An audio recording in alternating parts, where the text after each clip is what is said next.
Assalamu alaikum, chers frères et sœurs. Dans la vie d'un croyant, il est essentiel de rester vigilant face aux signes envoyés par Allah. En tant que musulmans, nous cherchons toujours à vivre selon ses enseignements et à éviter tout ce qui pourrait susciter son mécontentement. Cependant, il arrive que nous nous éloignions sans même nous en rendre compte, et cela peut provoquer la colère divine. Il est crucial de reconnaître les signes avant-coureurs que nous sommes sur une mauvaise voie, afin de corriger nos actions et de revenir vers Allah avec repentance. Avant de commencer cette vidéo, je vous invite à vous abonner à notre chaîne et d'activer la cloche de notification pour rester informé de nos prochaines publications sur la foi islamique. Merci et bonne vidéo. Dans cette vidéo, nous allons explorer un sujet important. Les 5 signes qui peuvent indiquer qu'Allah est en colère contre vous. Être conscient de ces avertissements nous permet de rectifier notre comportement avant qu'il ne soit trop tard. C'est une opportunité pour chacun de réévaluer sa relation avec Allah et de chercher sa clémence. Ces signes peuvent se manifester dans votre vie quotidienne, à travers vos prières, votre comportement, ou encore vos relations avec autrui. Nous allons donc aborder en détail ces 5 signes, afin que vous puissiez mieux comprendre ce qui pourrait déplaire à Allah et comment y remédier. Soyez attentifs à ces indices pour rester sur le droit chemin et recevoir sa miséricorde. Alors, restez avec moi jusqu'à la fin pour découvrir cela. Si vous avez des questions ou des commentaires en cours de route, n'hésitez pas à les laisser en bas. J'apprécie beaucoup vos retours. Allons-y. Dans la théologie islamique, la colère d'Allah est un concept qui, bien qu'il soit mentionné dans le Coran et les hadiths, est souvent mal compris. Contrairement aux émotions humaines, la colère d'Allah n'est pas une réaction impulsive ou émotionnelle, mais plutôt une réponse divine à l'injustice, au péché et à la désobéissance persistante. Elle découle de sa sagesse et de sa justice parfaite. Allah est Al-Adl, le juste, et Ar-Rahman, le tout miséricordieux. Mais lorsque les limites fixées par lui sont violées sans repentir, cela peut entraîner sa colère. Dans le Coran, Allah avertit à plusieurs reprises les croyants et les non-croyants des conséquences de la désobéissance et de l'oubli de sa guidance. Par exemple, dans la sourate Al-Fatiha, nous demandons chaque jour de ne pas être parmi ceux qui ont encouru sa colère. Le chemin de ceux que tu as comblés de faveur, non pas de ceux qui ont encouru ta colère, ni des égarés. Coran 1:7. Ce verset met en lumière l'existence de ceux qui, par leur comportement, attirent la colère d'Allah sur eux. De nombreux hadiths du prophète Mohammed, paix et salut sur lui, mettent également en garde contre les actions qui entraînent la colère d'Allah. Dans un hadith rapporté par Al-Bukhari, le prophète, PSL, a dit « Allah est courroucé contre celui qui persiste dans la désobéissance et ne cherche pas le pardon. » Cela montre clairement que la colère divine est liée à l'absence de repentir, à l'arrogance et à la négligence des obligations religieuses. Cependant, il est important de souligner que la colère d'Allah n'est jamais arbitraire. Allah est toujours prêt à pardonner et à accueillir ceux qui reviennent vers lui avec sincérité. Dans la sourate Az-Zumar, Allah dit « Ô mes serviteurs qui avez commis des excès à votre propre détriment, ne désespérez pas de la miséricorde d'Allah, car Allah pardonne tous les péchés. Il est certes le pardonneur, le très miséricordieux. » Coran 39:53. Ainsi, même si un croyant sent qu'il a peut-être encouru la colère d'Allah, il est toujours possible de se repentir et de retrouver sa miséricorde. La conscience spirituelle, ou taqwa, est essentielle pour éviter la colère d'Allah. La taqwa consiste à être constamment conscient de la présence d'Allah, à éviter ce qu'il a interdit et à accomplir ce qu'il a ordonné. Le prophète, PSL, a décrit la taqwa comme étant ici, en pointant son cœur. Cela montre que la piété ne réside pas seulement dans les actions extérieures, mais aussi dans l'état intérieur du croyant. Un cœur pur, humble et repentant est à l'abri de la colère d'Allah. En conclusion, la colère d'Allah, bien qu'elle soit un concept puissant et effrayant, est un rappel pour nous inciter à rectifier nos comportements et à revenir à lui. Le Coran et les hadiths nous offrent de nombreux exemples des conséquences de la désobéissance, mais aussi des opportunités de repentir. la conscience spirituelle, la prière sincère et la recherche du pardon divin sont les clés pour éviter d'attirer la colère d'Allah et pour rester sur le chemin de sa miséricorde. Signe 1. Éloignement de la prière.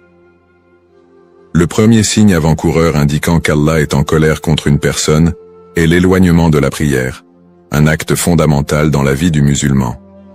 La prière, ou salat, est l'un des 5 piliers de l'islam, et elle constitue le lien direct entre le croyant et son créateur.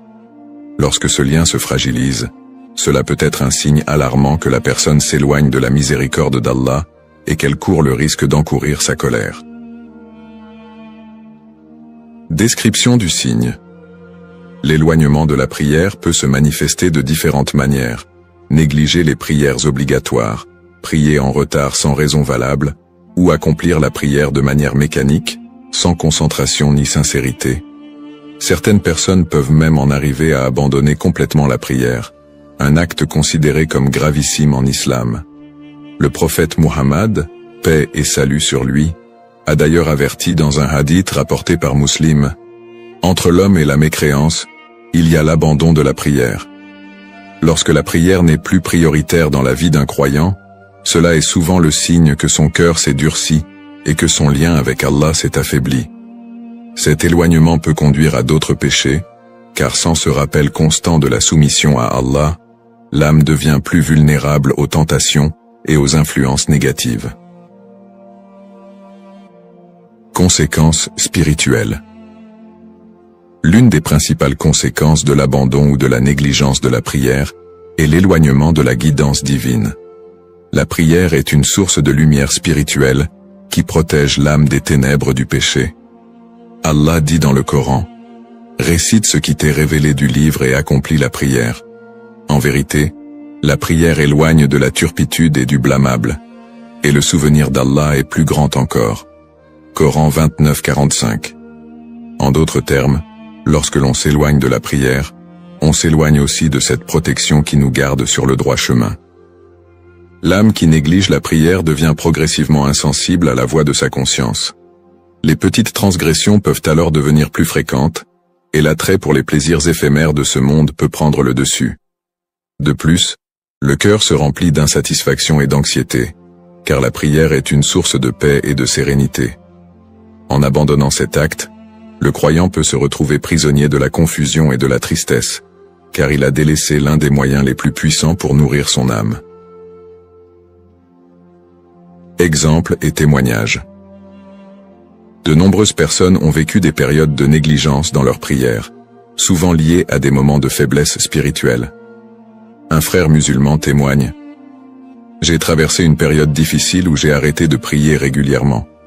Je me suis dit que j'avais trop de choses à gérer, trop de problèmes dans ma vie. Plus je m'éloignais de la prière, plus ma vie devenait chaotique. J'ai perdu cette paix intérieure que j'avais auparavant. Je me sentais vide et sans but. C'est seulement lorsque je suis revenu à la prière que j'ai retrouvé un sentiment de stabilité et de connexion avec Allah. » Cet exemple montre à quel point la prière est cruciale pour maintenir une relation saine avec Allah et une vie équilibrée. Un autre témoignage poignant est celui d'une sœur qui confie: « J'ai commencé à prier en retard, puis à sauter des prières. Je me suis éloigné de mes obligations religieuses et, sans m'en rendre compte, j'ai commencé à tomber dans d'autres péchés. C'était un cercle vicieux. Je me sentais perdu, comme si Allah m'avait abandonné. Mais en réalité, c'est moi qui l'avais abandonné en premier. » Ces témoignages sont des rappels puissants que l'éloignement de la prière est souvent un signe que quelque chose ne va pas dans notre vie spirituelle. Ce n'est pas Allah qui nous tourne le dos, mais nous qui nous éloignons de lui en négligeant cet acte fondamental. Conclusion. L'éloignement de la prière est un signe sérieux que la colère d'Allah pourrait s'abattre sur nous. C'est un rappel que la prière est plus qu'une simple obligation rituelle. C'est une connexion directe avec Allah, une source de guidance et de paix intérieure. Si vous vous reconnaissez dans ce signe, sachez qu'il est toujours possible de revenir à Allah. Il est toujours prêt à pardonner et à accueillir ceux qui se repentent sincèrement. L'important est de ne pas laisser la négligence persister, car chaque prière manquée est une occasion manquée de se rapprocher de celui qui nous aime et veut notre bien. Signe 2. Augmentation des péchés. Le deuxième signe avant-coureur indiquant qu'Allah est en colère contre vous est l'augmentation des péchés dans votre vie. En islam, les péchés, qu'ils soient mineurs ou majeurs, sont des obstacles qui éloignent le croyant de la miséricorde divine. Lorsqu'un individu commence à s'enliser dans les péchés sans regret ni effort pour se repentir, cela peut être un signe que la colère d'Allah se manifeste. Identification des types de péchés courants. Les péchés peuvent être divisés en deux grandes catégories, les péchés majeurs, kabaïr, et les péchés mineurs, sagaïr. Les péchés majeurs incluent des actes comme l'association d'un partenaire à Allah, shirk, l'homicide, la fornication, la consommation d'alcool et le vol. Ces péchés sont particulièrement graves et nécessitent un repentir sincère et des efforts pour réparer le tort causé. Les péchés mineurs, quant à eux, peuvent être des mensonges occasionnels, des paroles blessantes ou encore des actes d'indifférence envers les autres. Même si ces péchés semblent moins graves, leur accumulation peut entraîner des effets dévastateurs sur la vie spirituelle. L'une des erreurs les plus courantes est de sous-estimer l'importance des péchés mineurs. Le prophète Muhammad, paix et salut sur lui, a mis en garde contre cela dans un hadith. Méfiez-vous des péchés que vous considérez comme insignifiants, car ils s'accumulent jusqu'à ce qu'ils causent la perte d'une personne.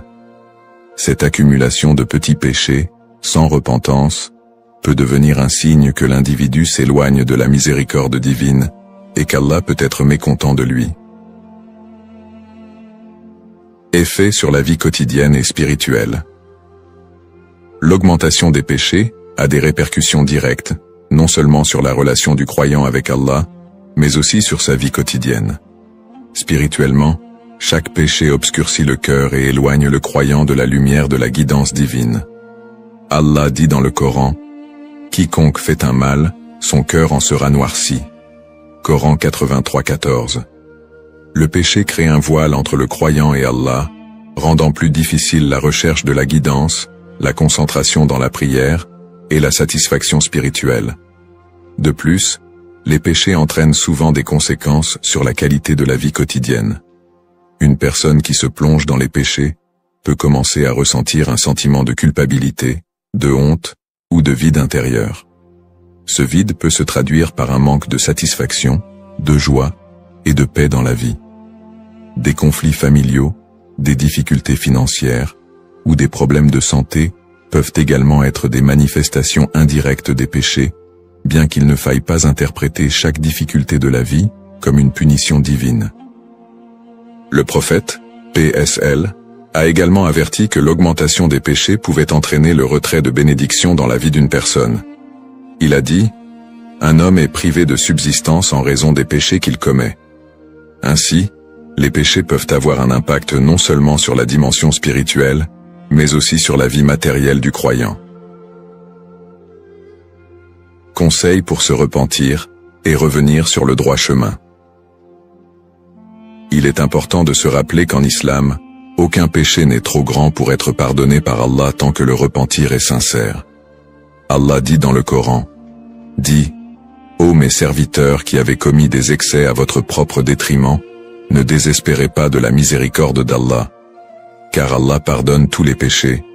Il est certes le pardonneur, le très miséricordieux. » Coran 39-53.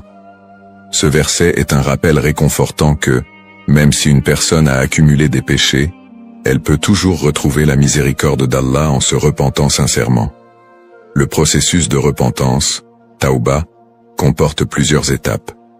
Tout d'abord, il faut ressentir un profond regret pour les péchés commis. Ensuite, il est nécessaire de demander pardon à Allah avec sincérité, tout en prenant la ferme résolution de ne plus recommencer ses péchés à l'avenir. Le prophète, PSL, a dit, « Celui qui se repent d'un péché est comme celui qui n'a jamais péché. » Une autre action qui aide à effacer les péchés est d'accomplir de bonnes actions, car elles servent à purifier le cœur et à compenser les mauvaises actions. Allah dit dans le Coran, « Les bonnes actions dissipent les mauvaises. » Coran 11-114. Les actes tels que l'aumône, sadaqa, le dhikr, rappel d'Allah, ou l'aide aux autres sont des moyens puissants pour expier les péchés. Enfin, il est important d'adopter une attitude de vigilance constante face aux tentations. La taqwa, ou la conscience d'Allah, joue un rôle crucial pour éviter les péchés. En étant constamment conscient que nous sommes sous le regard d'Allah, il devient plus facile de résister aux tentations et de choisir le bien. Conclusion. L'augmentation des péchés est un signe sérieux que la colère d'Allah pourrait se manifester si aucune action corrective n'est entreprise. Cependant, l'islam nous enseigne que la porte du repentir est toujours ouverte. Peu importe le nombre ou la gravité des péchés, tant que le croyant se tourne vers Allah avec un cœur repentant, il peut espérer sa miséricorde. Pour éviter de sombrer dans un cercle vicieux de péchés, il est essentiel de se repentir régulièrement, de rechercher la proximité avec Allah et de maintenir une conscience spirituelle élevée. Signe 3. Manque de baraka, bénédiction, dans la vie. Le troisième signe avant-coureur indiquant qu'Allah pourrait être en colère contre une personne est l'absence de baraka, bénédiction, dans sa vie. La baraka est une bénédiction spéciale qu'Allah accorde à ses serviteurs, une force spirituelle qui apporte prospérité, abondance et harmonie dans tous les aspects de la vie. Lorsque la baraka commence à diminuer ou à disparaître, cela peut être le signe d'un éloignement de la miséricorde divine et un appel à réévaluer son comportement spirituel. Qu'est-ce que la baraka? La baraka est une bénédiction invisible qui rend une petite quantité suffisante et une grande quantité encore plus abondante. C'est un don spirituel qui donne de la richesse à une vie simple, de la tranquillité au cœur et du succès aux actions entreprises. Elle n'est pas seulement liée à la richesse matérielle, mais englobe la santé, la tranquillité d'esprit, les relations familiales, le temps et même les opportunités dans la vie. Un proverbe populaire en islam dit « Quand la baraka est présente, tout devient suffisant, et quand elle est absente, même l'abondance devient insuffisante. » La baraka est un don divin, et elle peut être perçue comme la manifestation de la satisfaction d'Allah envers son serviteur. Lorsqu'une personne est en harmonie avec ses responsabilités spirituelles et sociales, elle bénéficie de cette baraka qui rend sa vie paisible et épanouie. Toutefois, si cette bénédiction commence à se dissiper, cela peut indiquer un manque de sincérité dans l'adoration, des péchés non expiés, ou un éloignement général d'Allah. Exemple concret de situation sans baraka. Les signes d'une vie sans baraka se manifestent de nombreuses manières. Par exemple, une personne peut avoir l'impression de ne jamais avoir assez de temps pour accomplir ce qu'elle doit faire. Malgré tous ses efforts, elle semble toujours courir après le temps et ne parvient jamais à gérer ses tâches efficacement. Ce manque de productivité, malgré les heures passées à travailler, peut être un signe de l'absence de baraka dans le temps. Un autre exemple courant est la sensation que l'argent ne dure jamais longtemps. Une personne peut avoir un revenu élevé, mais constate que ses dépenses semblent toujours absorber son salaire rapidement, sans jamais avoir assez pour économiser ou subvenir pleinement à ses besoins. Malgré ses efforts pour gérer ses finances, il y a une fuite constante d'argent. Ce phénomène peut être un signe de l'absence de baraka dans la richesse. La baraka peut également être absente dans les relations. Par exemple, une personne peut constater que, malgré ses efforts, ses relations familiales sont tendues ou marquées par des disputes fréquentes. L'absence de paix et de tranquillité dans le foyer, malgré tous les efforts pour améliorer la situation, peut indiquer un manque de baraka dans les relations humaines. Enfin, certaines personnes peuvent ressentir un manque de baraka dans leurs efforts spirituels. Elles prient, jeûnent et accomplissent des actes de bienfaisance, mais ne ressentent aucune satisfaction ou élévation spirituelle.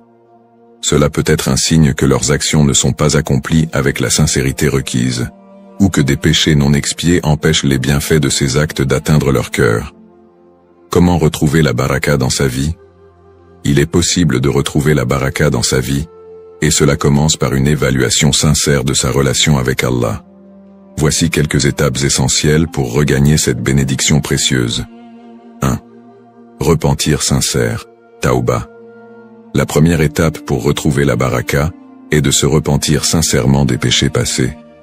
Comme mentionné dans le Coran, et revenez repentant à votre Seigneur, et soumettez-vous à lui, avant que ne vous vienne le châtiment. Coran 39-54. Un repentir sincère efface les péchés et permet à la miséricorde d'Allah de se répandre à nouveau dans la vie du croyant. 2. Prioriser les actes d'adoration. La baraka est intimement liée à la manière dont une personne accomplit ses actes d'adoration. Les 5 prières quotidiennes doivent être effectuées à temps, avec concentration et dévotion. Allah a promis d'accorder la baraka à ceux qui l'invoquent fréquemment et lui consacrent du temps. Le prophète, PSL, a dit « La prière est la clé de la baraka ». 3. Entretenir de bonnes relations familiales.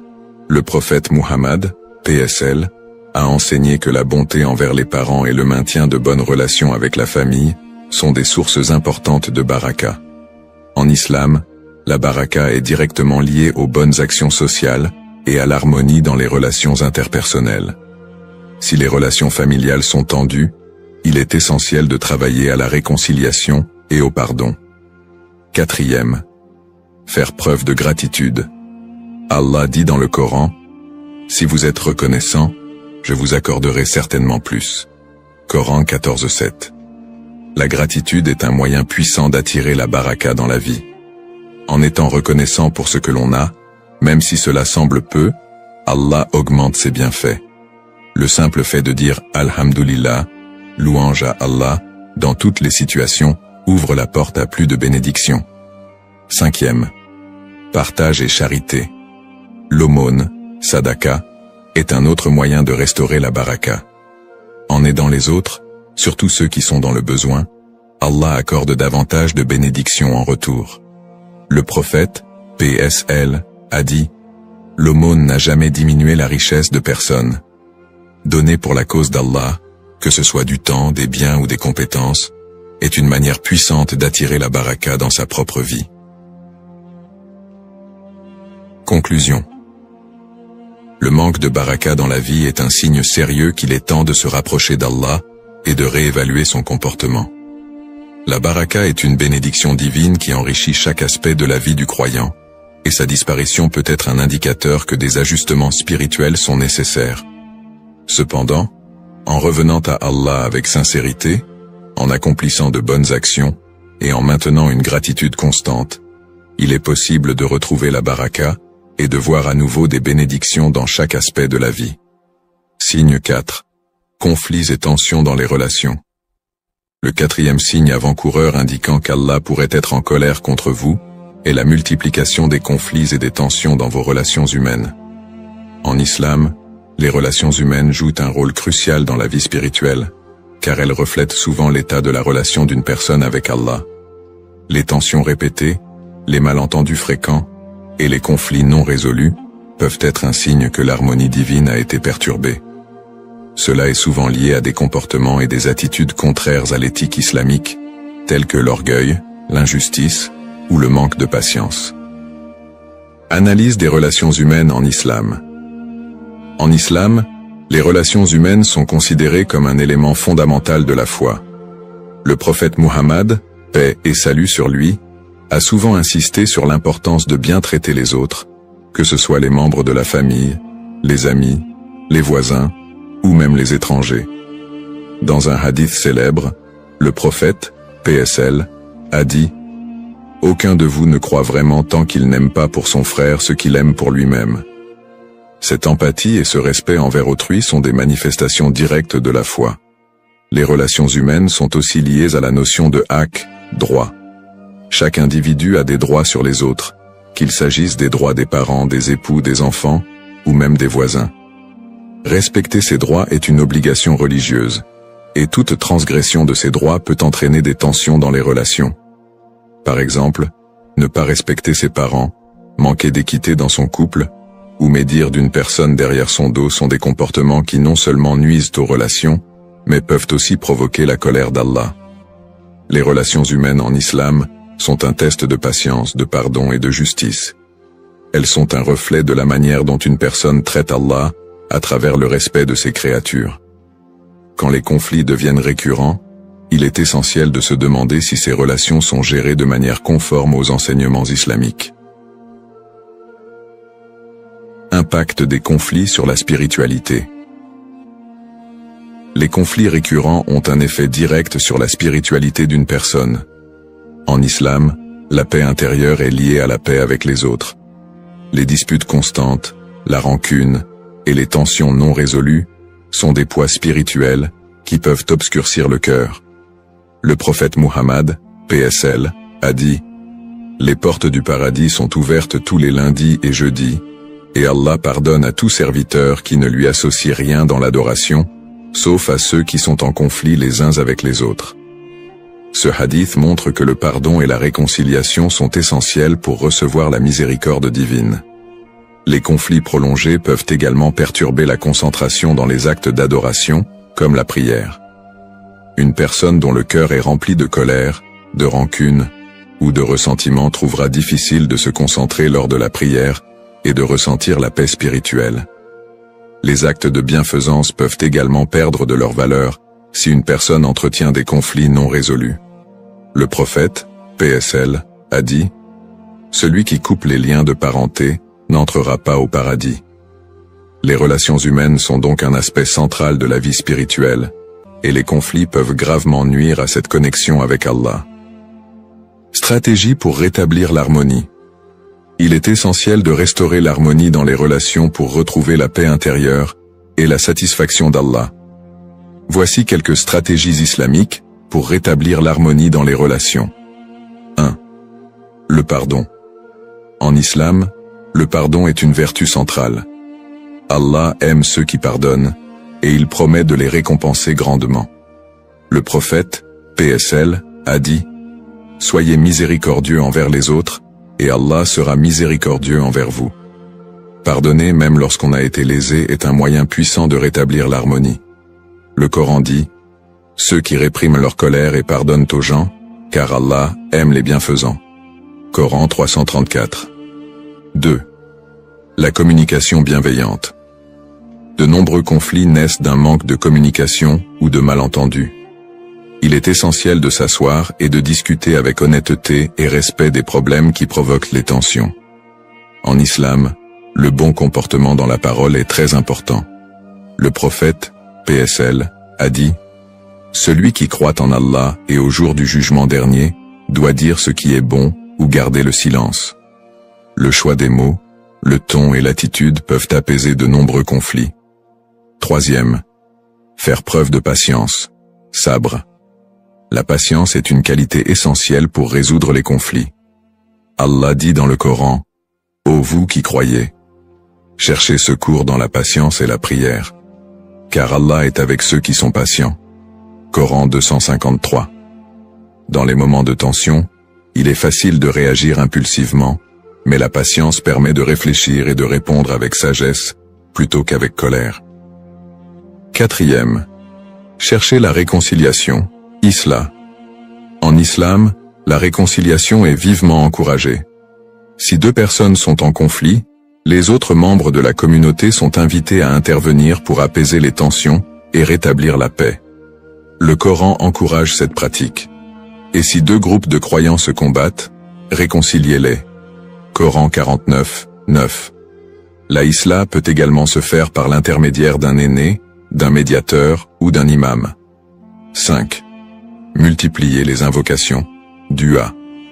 Enfin, demander l'aide d'Allah à travers des invocations sincères est une des meilleures façons de restaurer l'harmonie dans les relations. Le croyant doit prier Allah pour qu'il adoucisse les cœurs, facilite le pardon et restaure la paix. Il est rapporté dans un hadith « Rien ne change la prédestination, à part la dua. » Conclusion.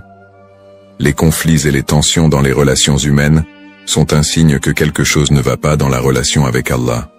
Les conflits affectent non seulement la vie sociale, mais aussi la spiritualité, en détournant le cœur de la paix divine. Cependant, avec des actions telles que le pardon, la communication bienveillante, la patience et la prière, il est possible de rétablir l'harmonie dans les relations et de retrouver la satisfaction d'Allah. Il est crucial d'agir rapidement pour résoudre les conflits, car ils peuvent devenir un obstacle majeur à la miséricorde divine. Signe 5. Sentiment de vide spirituel. Le cinquième et dernier signe avant-coureur indiquant qu'Allah pourrait être en colère contre vous est le sentiment de vide spirituel. Ce vide, souvent ressenti comme un manque profond de sens ou de connexion avec le divin, est l'un des indicateurs les plus troublants d'une déviation dans la relation d'une personne avec Allah.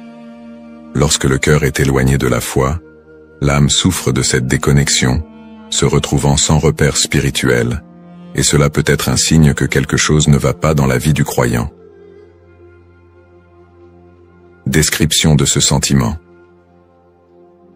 Le vide spirituel se manifeste par une absence de paix intérieure, une perte de joie dans les actes d'adoration, ou un sentiment d'indifférence envers la foi.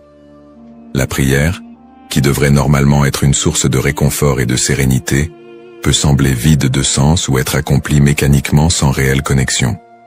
De plus, ce sentiment peut également se traduire par une perte d'intérêt pour les autres aspects de la vie spirituelle, tels que la lecture du Coran, le dhikr, l'évocation d'Allah, ou les bonnes actions. La personne peut se sentir déprimée, anxieuse, ou même désorientée, sans savoir exactement ce qui lui manque. Ce sentiment de vide peut aussi engendrer une recherche constante de satisfaction dans des activités mondaines, comme la poursuite excessive de biens matériels ou de distractions temporaires. Cependant, ces plaisirs sont souvent éphémères et ne font que renforcer ce sentiment de vide une fois leur effet passé. Importance de la connexion avec Allah. La cause fondamentale de ce vide spirituel est la rupture de la connexion avec Allah. En islam, cette connexion est la base de la vie spirituelle et de la paix intérieure.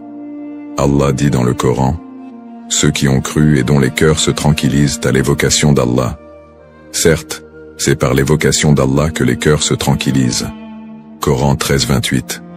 Cela signifie que la satisfaction et la paix véritable ne peuvent être trouvées que dans la relation avec le Créateur. Le vide spirituel est donc le résultat d'un éloignement progressif d'Allah. Cela peut être dû à plusieurs facteurs, tels que l'accumulation de péchés non repentis, la négligence des obligations religieuses, ou l'influence des tentations mondaines. Plus la personne s'éloigne de cette connexion, plus le sentiment de vide grandit. Ce vide est en réalité un appel du cœur à revenir vers Allah, car il ne peut trouver de repos ailleurs. Le prophète Muhammad, paix et salut sur lui, a dit « En vérité, dans le corps se trouve un morceau de chair, et si ce morceau de chair est sain, tout le corps sera sain, mais si ce morceau de chair est corrompu, tout le corps sera corrompu. En vérité, c'est le cœur. » Lorsque le cœur est éloigné d'Allah, cela affecte l'ensemble de la vie spirituelle et physique de la personne, créant ce sentiment de vide et de déséquilibre.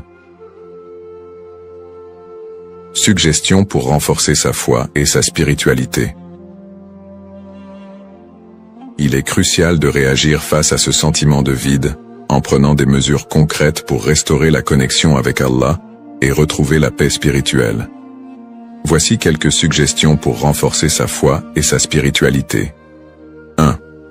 Renouveler son intention, Niyya. La première étape pour surmonter ce vide est de renouveler son intention sincère de se rapprocher d'Allah. Se rappeler que tout ce que l'on fait dans la vie, que ce soit dans les actes d'adoration ou dans les actions quotidiennes, doit être dirigé vers la satisfaction d'Allah. Le prophète, PSL, a dit « Les actions ne valent que par leurs intentions. » Ainsi, une intention sincère peut redonner du sens à des actions qui semblaient auparavant vides. Deuxième, se tourner vers la prière sincère. La prière est la clé de la connexion avec Allah.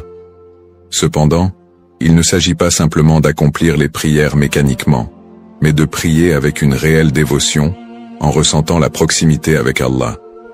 Le prophète, PSL, a dit « La prière est le pilier de la religion. » En renforçant sa prière, en y apportant plus de concentration et de sincérité, le croyant peut retrouver une paix intérieure et combler le vide spirituel. Troisième, lire et méditer sur le Coran. Le Coran est la parole d'Allah, et il contient des remèdes pour toutes les maladies du cœur, y compris le vide spirituel. Allah dit « Et nous faisons descendre du Coran ce qui est une guérison et une miséricorde pour les croyants. » Coran 17:82.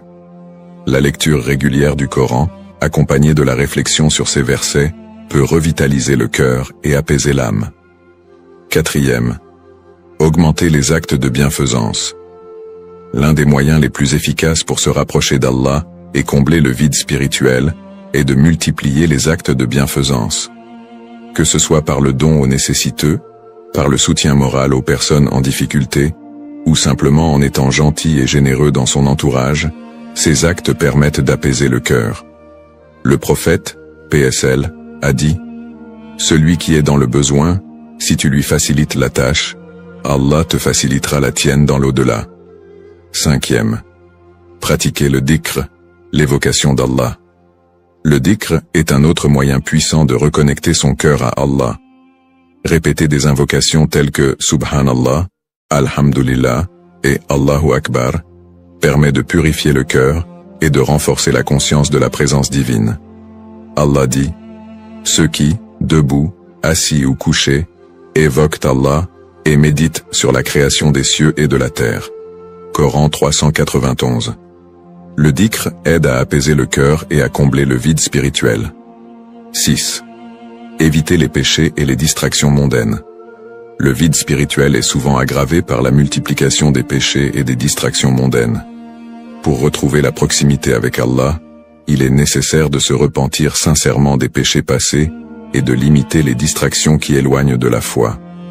Allah est toujours prêt à pardonner à ceux qui reviennent vers lui avec sincérité.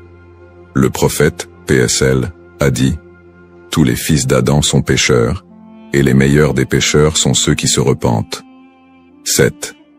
Chercher la compagnie des pieux. La compagnie des personnes pieuses et vertueuses est également un moyen de raviver sa foi. En passant du temps avec ceux qui rappellent Allah, le croyant est inspiré à améliorer son propre état spirituel. Le prophète, PSL, a dit « L'homme est sur la religion de son ami, alors que chacun de vous fasse attention à qui il prend pour ami. » Conclusion. Le sentiment de vide spirituel est un signe important qu'il est temps de se recentrer sur Allah et de renforcer sa relation avec lui. Ce vide ne doit pas être ignoré, car il reflète un éloignement de la source de paix et de guidance divine.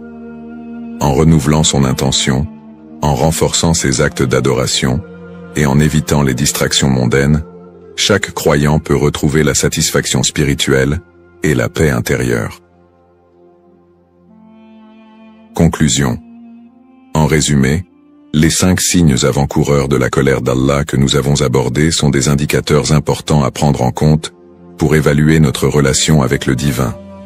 Nous avons exploré l'éloignement de la prière, l'augmentation des péchés, le manque de baraka, les conflits et tensions dans les relations, et le sentiment de vide spirituel.